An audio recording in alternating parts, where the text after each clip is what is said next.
We are not only growing bigger,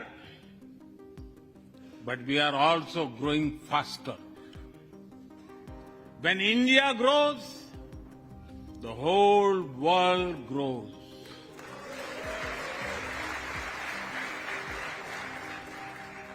नमस्कार बाबा। आज हम चर्चा करेंगे एक दशक से भारत की कमान संभाल रहे प्रधानमंत्री श्री नरेंद्र मोदी जी की और उनके विजन की, जो भारत को नई दिशा दे रही है। पिछले वीडियो में तो हमने मोदी जी के सफर, मेक इन इंडिया और डिजिटल इंडिया जैसे प्रोजेक्ट पर प्रकाश डाला था, और इस वीडियो में हम देखेंगे पिछले 10 सालों में कैसे मोदी जी ने भारत का चेहरा बदल के रख दिया है। 2047 जब आजादी के 100 साल होंगे, आजादी के दीवानों के सारे सपने पूरे करने का जिम्मा उठा करके चलना होगा। आइए देखते हैं मोदी जी के सपनों का भारत और समझते हैं उनके प्रभाव को जो उन्होंने देश पर छोड़ा है। वीडियो शुरू करने से पहले मैं बता दूं, ये वीडियो कंप्लीटली डेटा ओरिएंटेड है, क्योंकि डेटा को फॉलो करने से ही आप स्पष्टतः रूप से देख पाएंगे कैसे भारत इन 10 सालों में बदला है। Welcome to the second episode of PM Modi a decade.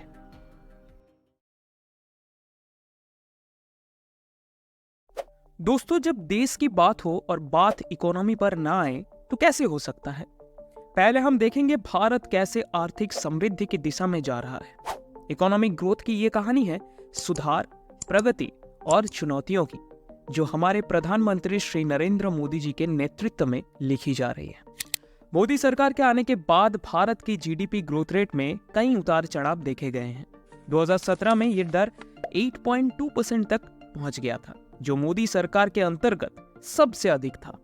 लेकिन डीमोनेटाइजेशन और जीएसटी जैसे बड़े रिफॉर्म्स के बाद ग्रोथ रेट में कुछ गिरावट आई। डीमोनेटाइजेशन के बाद जीडीपी ग्रोथ रेट में एक सिग्निफिकेंट ड्रॉप देखा गया। 2016-17 में यह दर घटकर 7.1% हो गया था, जो कि पिछले साल से कम था। जीएसटी लागू होने के बाद इनिशियली बिजनेसेस को अडेप्ट होने में समय लगा, जिससे जीडीपी ग्रोथ रेट पर असर पड़ा, और फिर 2017-18 में ग्रोथ रेट फर्दर घटकर 6.7% रह गया। लेकिन हाल के वर्षों में जीडीपी ग्रोथ रेट ने फिर से रफ्तार पकड़ी है। 2020 में कोविड-19 पैंडेमिक के कारण एक बड़ा झटका लगा, जिससे जीडीपी कॉन्ट्रैक्ट तो हुई थी, लेकिन रिकवरी शुरू हुई और 2021 में ग्रोथ रेट इंप्रूव होकर 8.5% हो गई, जो कि पैंडेमिक से पहले के लेवल से भी बेटर है। 2023 के अक्टूबर-दिसंबर क्वार्टर में जीडीपी ग्रोथ रेट 8.4% के दर से बढ़ी है, जो कि ग्लोबल रिकवरी के साइन दिखाता है। रिजर्व बैंक ऑफ इंडिया और मिनिस्ट्री ऑफ स्टैटिस्टिक्स के लेटेस्ट डेटा के अनुसार ये दर सस्टेनेबल है और अपकमिंग क्वार्टर्स में और भी बेटर परफॉर्मेंस की उम्मीद है। ओवरऑल मोदी सरकार के अंतर्गत जीडीपी ग्रोथ रेट में फ्लक्चुएशन तो आए हैं, लेकिन रिसेंट डेटा और ट्रेंड्स बताती है कि आज के दिन Bharat world's fastest growing economy है और फ्यूचर में इसकी और भी मजबूती की संभावना दिख रही है। 2017-18 में भारत का अनएम्प्लॉयमेंट रेट 6.1% तक पहुंच गया था, जो पिछले 45 सालों में सबसे ज्यादा था। इसका मुख्य कारण था स्ट्रक्चरल चेंजेस, जैसे डीमोनेटाइजेशन और जीएसटी इंप्लीमेंटेशन।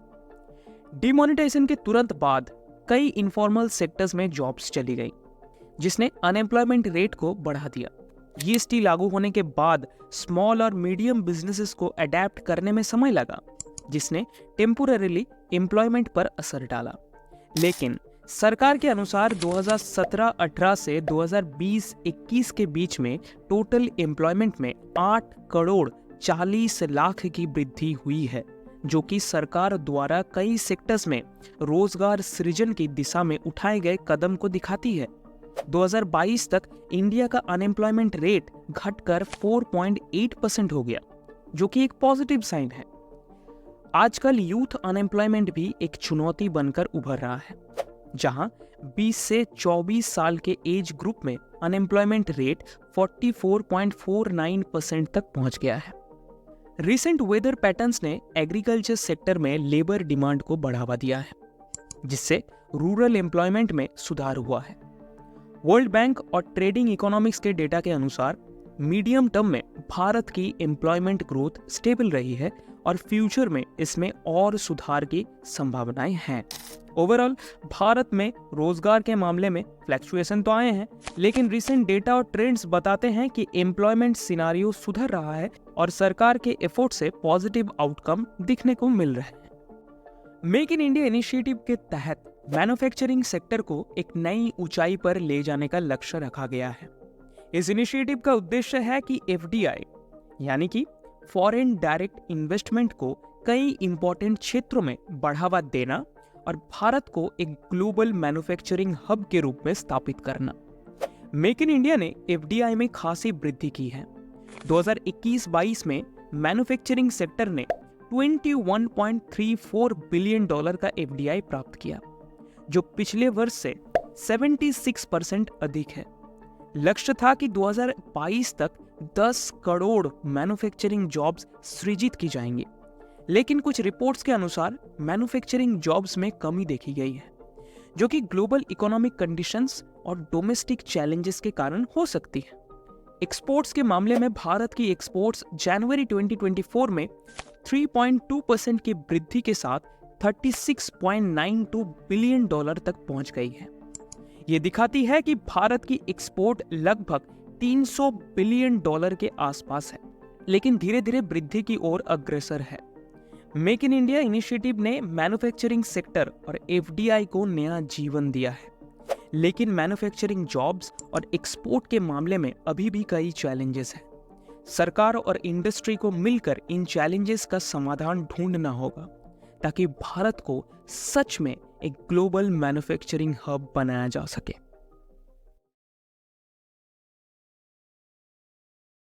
जैसे भारत की इकोनॉमी ग्रो कर रहा है, वैसे ही भारत की इंफ्रास्ट्रक्चर भी ग्रो कर रहा है।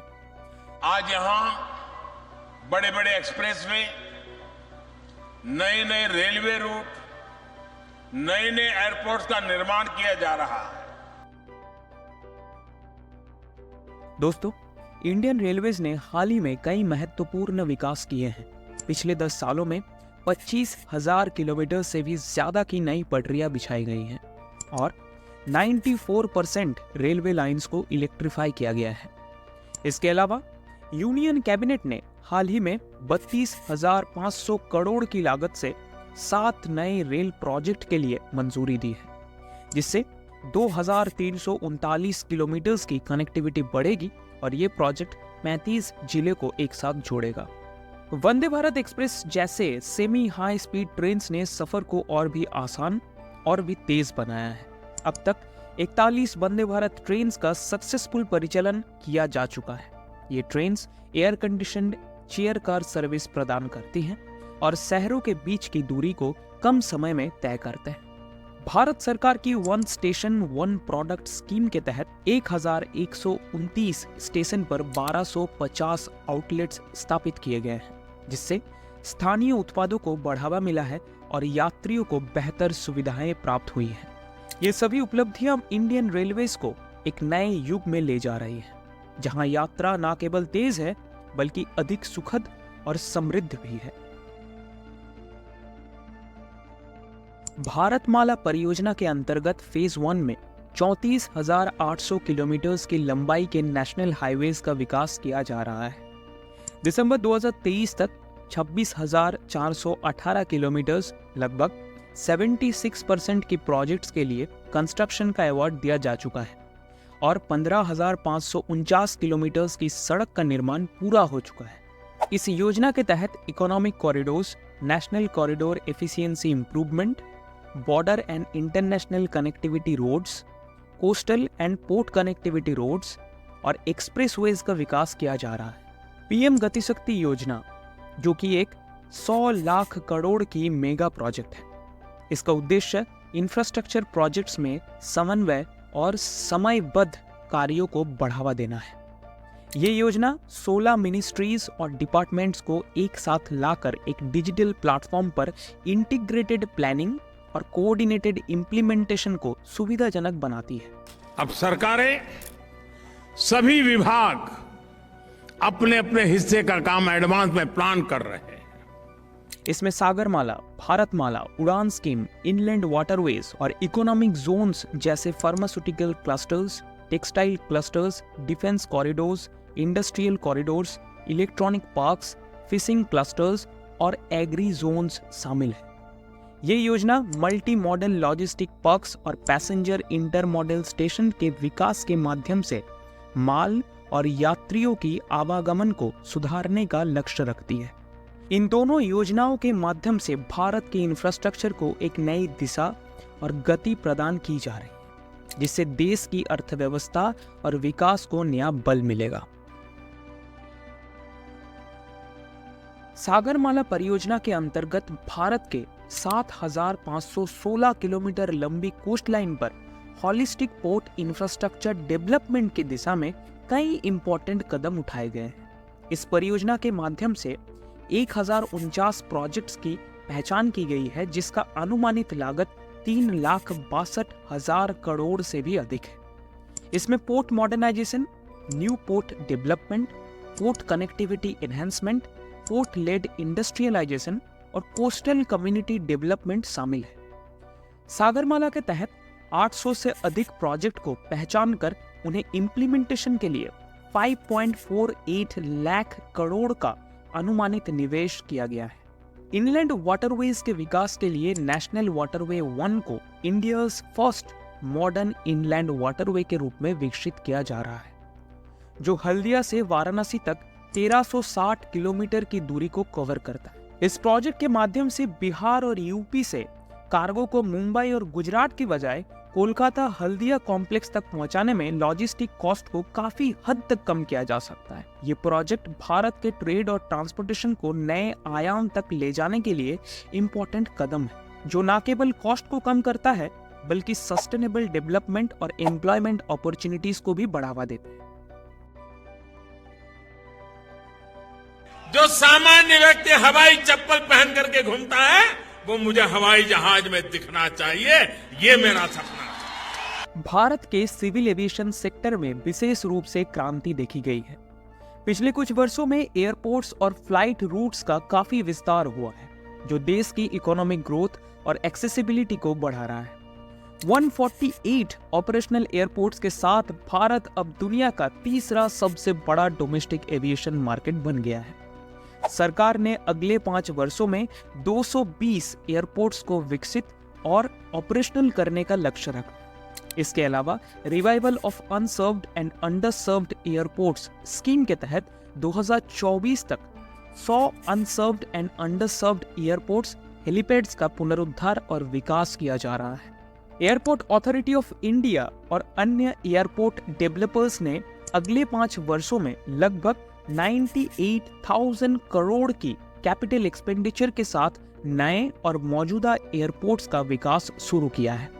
यूनियन बजट 2023-24 में रीजनल कनेक्टिविटी स्कीम उड़ान के लिए 1244 करोड़ का निवेश किया गया है।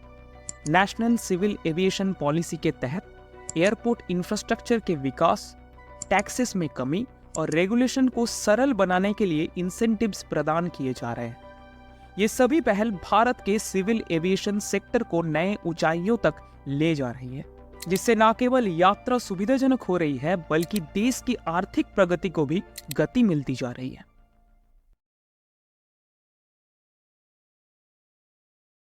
लेकिन कुछ सवाल अभी भी मौजूद है। दोस्तों, क्या आपको पता है कि भारत दुनिया के सबसे असमान देशों में से एक है? हाँ, वर्ल्ड इनइक्वालिटी रिपोर्ट 2022 के अनुसार भारत की टॉप 1% आबादी 22% नेशनल इनकम को कंट्रोल करती है। अगर बात करें रोजगार की, तो बीबीसी के मुताबिक इंडियाज अनएम्प्लॉयमेंट रेट 2021 में 7% से अधिक था। और ये सिर्फ स्टैटिस्टिक नहीं है, ये हैं उन युवाओं की कहानियां जो रोजगार के लिए संघर्ष कर रहे हैं। विकास की दौड़ में पर्यावरण को भी नुकसान पहुंचा है। एयर पोल्यूशन, वाटर पोल्यूशन और डिफॉरेस्टेशन जैसे मुद्दे ने न सिर्फ हमारे स्वास्थ्य पर बल्कि पूरी दुनिया के क्लाइमेट पर असर डाला है। दोस्तों, ये था हमारा आज का चर्चा। अपने विचार कमेंट में शेयर करें, वीडियो को लाइक करें और चैनल को सब्सक्राइब करें क्योंकि इस सीरीज का और भी वीडियो आना बाकी है। तो जुड़े रहिए हमारे साथ। मिलते हैं अगले वीडियो में, तब तक के लिए जय हिंद।